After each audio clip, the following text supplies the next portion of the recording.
देखो जी, आज मेरे गांव के वरिष्ठ माध्यमिक विद्यालय में पूरे गांव के 6 स्कूल हैं, सरकारी स्कूल, सभी के सभी वहां आए हुए थे और सारा स्टाफ आया हुआ था। प्रोग्राम यदि देखा जाए गणतंत्र दिवस से एक उत्सव के रूप में मनाया जा रहा था, बहुत अच्छा प्रोग्राम था। लेकिन मुझे व्यक्तिगत ये महसूस हुआ कि जिस व्यक्ति की वजह से ये दिन मनाया जा रहा है कि आज 26 जनवरी है और आज के दिन बाबा साहब के द्वारा लिखा गया संविधान लागू हुआ था और संविधान के अधिकारों की वजह से ही जितने भी वो आज वो टीचर है, चाहे वो प्रधानाचार्य है, चाहे अध्यापकगण है या गांव के आप जैसे बुद्धिजीवी जो लोग साथी बैठे थे, सबके सब अधिकार संविधान के अनुरूप हमें मिले हैं। लेकिन मुझे बड़ा महसूस हुआ कि आज बाबा साहब की तस्वीर तक वहाँ नहीं रखी गई थी कि लोग उसके ऊपर पुष्पांजलि अर्पित कर सके, संविधान निर्माता को नमन कर सके। और सबसे बड़ी दुख की बात तो ये थी कि इतने बुद्धिजीवी लोग, सारे सरकारी कर्मचारी थे, 6 स्कूलों के स्टाफ थे, किसी भी व्यक्ति ने बाबा साहब का नाम उस अपने विचारों में बाबा साहब का नाम नहीं लिया जी। वैसे सांस्कृतिक प्रोग्राम अच्छा था, लेकिन यदि गणतंत्र दिवस के रूप में मनाया जाए तो अगर 26 जनवरी मना रहे हैं और बाबा साहब का नाम ना लिया जाए, संविधान का नाम ना लिया जाए, तो उस चीज़ का कोई फायदा नहीं सर। अक्सर मकान बनने के बाद लोग उसकी नींव को भूल जाते हैं, क्योंकि मकान बनने के बाद नींव की जो एक वैल्यू है वो कम हो जाती है। आज 26 जनवरी यानी कि गणतंत्र दिवस हमारे पूरे भारत देश में मनाया गया। अभी हमारे साथ मौजूद हैं बहुजन समाज पार्टी के वरिष्ठ कार्यकर्ता ईश्वर बागड़ी जी, और अभी मेरे साथ में हैं कृष्ण बागड़ी जी और साइड में है सत्यावान जी। तो हम इनसे जानना चाहेंगे कि जो हमारे देश में गणतंत्र दिवस मनाया जाता है वो किस तरीके से मनाया जाना चाहिए। सबसे पहले सर, आपका हमारे चैनल पर स्वागत है सर। सभी RNH 20 चैनल के दर्शकों को सबसे पहले मेरा क्रांतिकारी जय भीम। तो आज 26 जनवरी गणतंत्र दिवस है। वैसे तो हमारा देश 15 अगस्त 1947 को हमारे वीर सपूतों की वजह से आज़ाद हो गया था, लेकिन जो असली आज़ादी हमें मिली वो मिली थी 2 साल 11 महीने 18 दिन बाद, आज ही के दिन 26 जनवरी 1950 को संवैधानिक तरीके से। ये 2 साल 11 महीने 18 दिन में क्यों कह रहा हूँ, क्योंकि बाबा साहब डॉक्टर भीमराव अम्बेडकर जियों के नेतृत्व में 2 साल 11 महीने 18 दिन में भारत का संविधान बन करके तैयार हुआ था। 15 अगस्त 1947 को अंग्रेज बाहर छोड़ के चले गए थे, हम आज़ाद हो गए थे। लेकिन हमारे समाज को जो असली आज़ादी, जब हमें पढ़ने का अधिकार, अच्छे मकान बनाने का अधिकार, अच्छी नौकरियां पाने का अधिकार, अच्छे डिग्रियां करने का अधिकार, अच्छे मकानों में रहने का जो अधिकार एक संवैधानिक तरीके से जो बाबा साहब ने संविधान के अंदर दिया, वो असली आज़ादी हमें 26 जनवरी 1950 को मिले थे। तो क्या आज जो हमारे देश में गणतंत्र दिवस मनाया जाता है, जिस ढंग से मनाया जाता है, क्या आपके हिसाब से वो सही मनाया जाता है?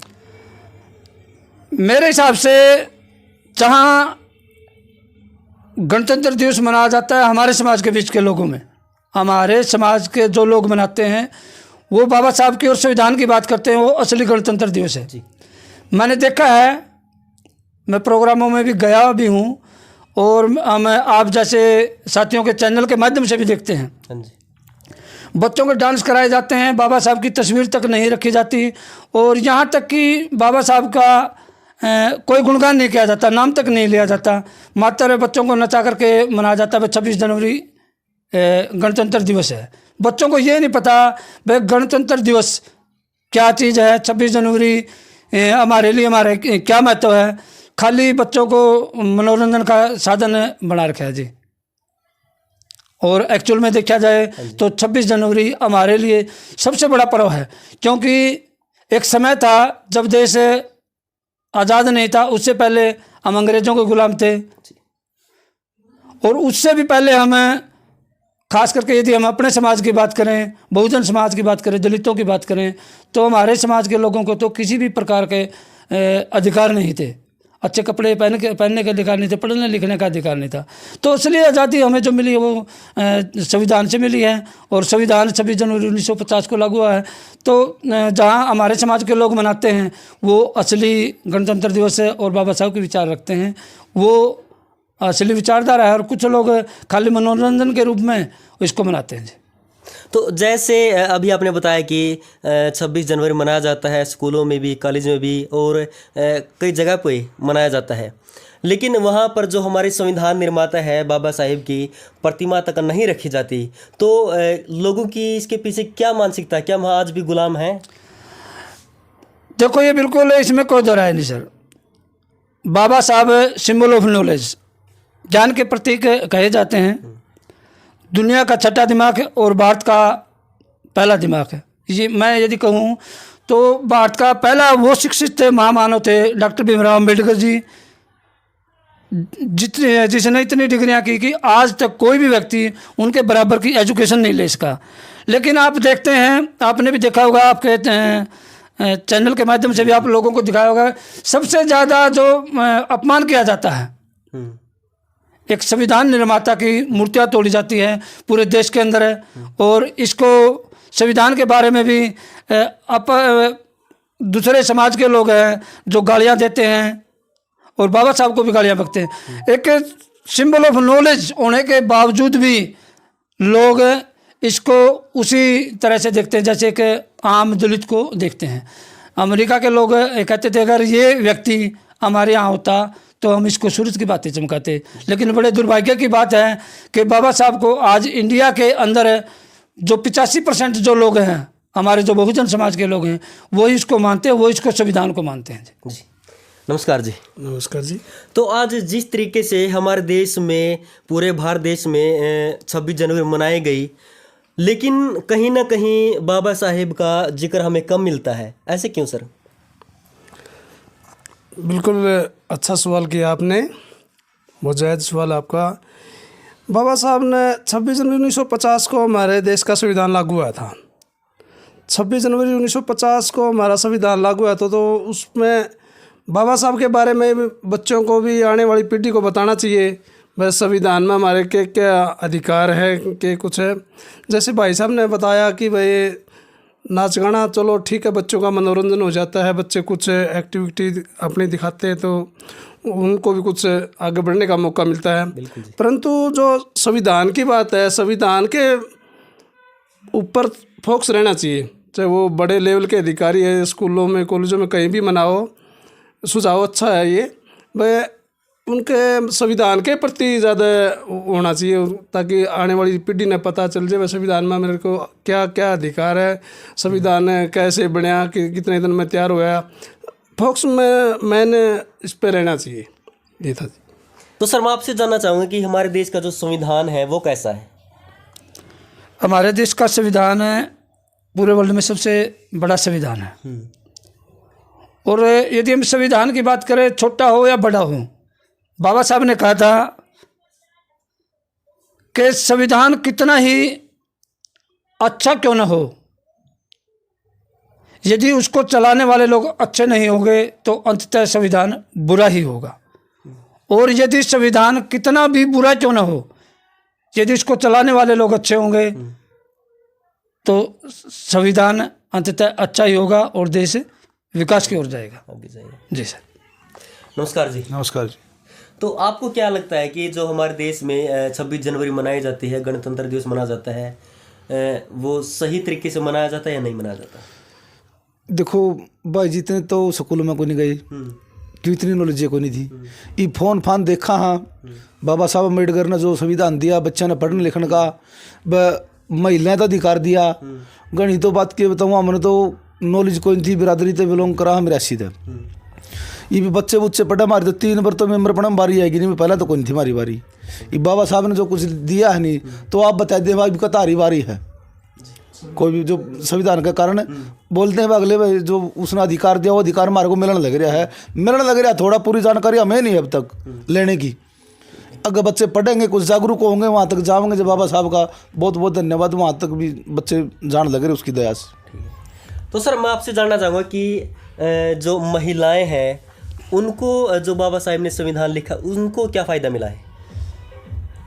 संविधान चालू होने से पहले जब इस देश के अंदर मनुस्मृति थी, तो मनुस्मृति के अंदर मनु की एक विचारधारा थी, ढोल शूद्र गवार और नारी, ये सब ताड़न के अधिकारी। महिला चाहे किसी भी समाज की थी, और हमारे समाज के लोगों को पढ़ने लिखने का अधिकार नहीं था। आप 20 साल या 30 साल पहले का यदि इतिहास देखेंगे, हम अपने एरिया की बात करें, अपने बुजुर्गों से ही बात पूछें, तो महिलाओं को तो पैर की जुत्ती समझा जाता था। लेकिन हम धन्य हैं बाबा साहब के, जिन्होंने संविधान के अंदर एक इतना संविधान लिख करके महिलाओं के सर के ऊपर ताज रखे हैं। हमारे यदि इंडिया की बात करें, भारत की बात करें, तो भारत की प्रथम महिला प्रधानमंत्री श्रीमती इंदिरा गांधी बनी। जब इंदिरा गांधी प्रधानमंत्री बनी तो उन्होंने संसद के अंदर सबसे पहले बोला था कि मैं धन्यवाद करती हूँ बाबा साहब डॉक्टर भीमराव अम्बेडकर जी का, जिसकी बदौलत आज एक नारी होकर के मैं इस देश की प्रधानमंत्री बनी। तो जी प्रधानमंत्री बनी थी जी इंदिरा गांधी। तो संविधान के अंदर जो सबसे ज़्यादा बेनिफिट मिला है, जो प्रताड़ित लोग थे, जिसको किसी भी प्रकार की फैसिलिटी नहीं थी, वो खास करके महिलाएं चाहे किसी भी समाज की थी, और जो हमारे शेड्यूल कास्ट के जो लोग थे, जिनको पढ़ने लिखने का अधिकार नहीं था, अच्छे कपड़े पहनने का अधिकार नहीं था, इनको गांव से बाहर रखा जाता था। तो सारी जो अच्छी जो संविधान के अंदर जो सबसे ज़्यादा जो बेनिफिट हुआ है, वो हमारे समाज के लोगों को और नारी को हुआ है, वो किसी भी समाज की। तो सर, जहाँ तक आज मुझे पता है कि आज आप एक प्रोग्राम में गए थे, तो क्या वहाँ पर बाबा साहेब का कोई जिक्र किया गया? अच्छा, तो सर मैं आपसे जानना चाहूँगा कि हमारे देश में बच्चों को संविधान के बारे में, बाबा साहेब के बारे में बहुत कम बताया जाता है, ऐसा क्यों? संविधान के बारे में नहीं बताया जा रहा, ये हमारे कमी है ये, या हमारे समाज की लगा लो या किसी की भी लगा लो, कमी तो है जी ये। तो संविधान को बताएंगे जब सारे संविधान को समझ जाएंगे नहीं, अपने अधिकार मांगेंगे, इसलिए सबको बताया नहीं जा रहा हमारे क्या क्या मौलिक अधिकार है। हमारे मौलिक अधिकारों को नहीं पता। लेकिन सर समझेंगे कब है? क्योंकि 15 अगस्त 1947 को आज़ाद हो गए थे, आज़ाद हुए इतने साल हो गए, उसके बाद भी लोग मानसिक रूप से गुलाम हैं। पाखंडवाद देश में ज़्यादा है जी, पाखंडवाद में फंसा हुआ है समाज, रूढ़िवादी विचारों में फंसा हुआ है, पूजा पाठ में ज़्यादा फंसा हुआ है। इस करके संविधान की बात तो कोई बताता ही नहीं है, इसीलिए हमारा समाज पीछे है। आज समाज को अगर संविधान को सही ढंग से स्कूलों में पढ़ाया जाए तो आने वाली पीढ़ी बहुत कुछ तरक्की कर जाएगी। और पूर्ण रूप से संविधान लागू हो जाए, तो अभी तक तो पूर्ण रूप से संविधान लागू हो ही नहीं रहा, उस पर सही ढंग से काम सरकारें कर ही नहीं रही। बिल्कुल जी। अगर सही ढंग से सरकारें संविधान पर कार्य करें तो आज ये हालत नहीं होती। आज आप देख लो, गांव में एक एक आदमी को तो खाने दाने नहीं है, झोपड़ी में बैठे हैं। आप देखो तो अपने समाज में कितना बुरा हाल है, बहुत बुरा हाल है। खाने दाने नहीं है, किसी के पास पहनने के लिए कपड़े नहीं, बहुत बुरा हाल है। ये तो बहुत दुखदाई है जी। हमारे पूरे भारत देश में न जाने लगभग सभी जगह पर गणतंत्र दिवस मनाया गया, लेकिन सभी जगह पर क्या जो हमारे संविधान निर्माता है उनकी प्रतिमा रखी गई, पुष्प अर्पित किए गए? हमें कमेंट करके आप लोग ज़रूर बता सकते हैं। आगे आने वाले दिनों में जो 26 जनवरी है वो किस तरीके से मनाई जानी चाहिए? देखो जी, 26 जनवरी यानी कि गणतंत्र दिवस है, और गणतंत्र दिवस का मतलब ये है कि इस दिन हमारा देश का संविधान लागू हुआ था। तो ज़्यादा से ज़्यादा लोगों को इकट्ठा करके संविधान के बारे में बताया जाए, और संविधान निर्माता बाबा साहब डॉक्टर भीमराव अम्बेडकर जी को नमन भी किया जाए, क्योंकि सच्ची श्रद्धांजलि देने का मतलब ये होता है हम संविधान को मानने वाले लोग हैं, और संविधान को ज़्यादा से ज़्यादा लोगों को बताना चाहिए, क्योंकि जब लोग संविधान के बारे में जानकार होंगे तभी हमारे देश को कुछ बेनिफिट होगा जी। संविधान दिवस के रूप में इसको न कि सांस्कृतिक रूप में ही मना करके मनाने की बजाय इसको गणतंत्र दिवस के रूप में बाबा साहब की विचारधारा भी बतानी चाहिए और संविधान के बारे में भी बताना चाहिए। ऐसा मेरा मानना है। तो आप सभी भी हमें कमेंट करके बता सकते हैं कि हमारे देश में गणतंत्र दिवस किस तरीके से मनाया जाना चाहिए। मैं अजय सिंह एक बार फिर से आप सभी के साथ में जुड़ूंगा। तब तक के लिए धन्यवाद।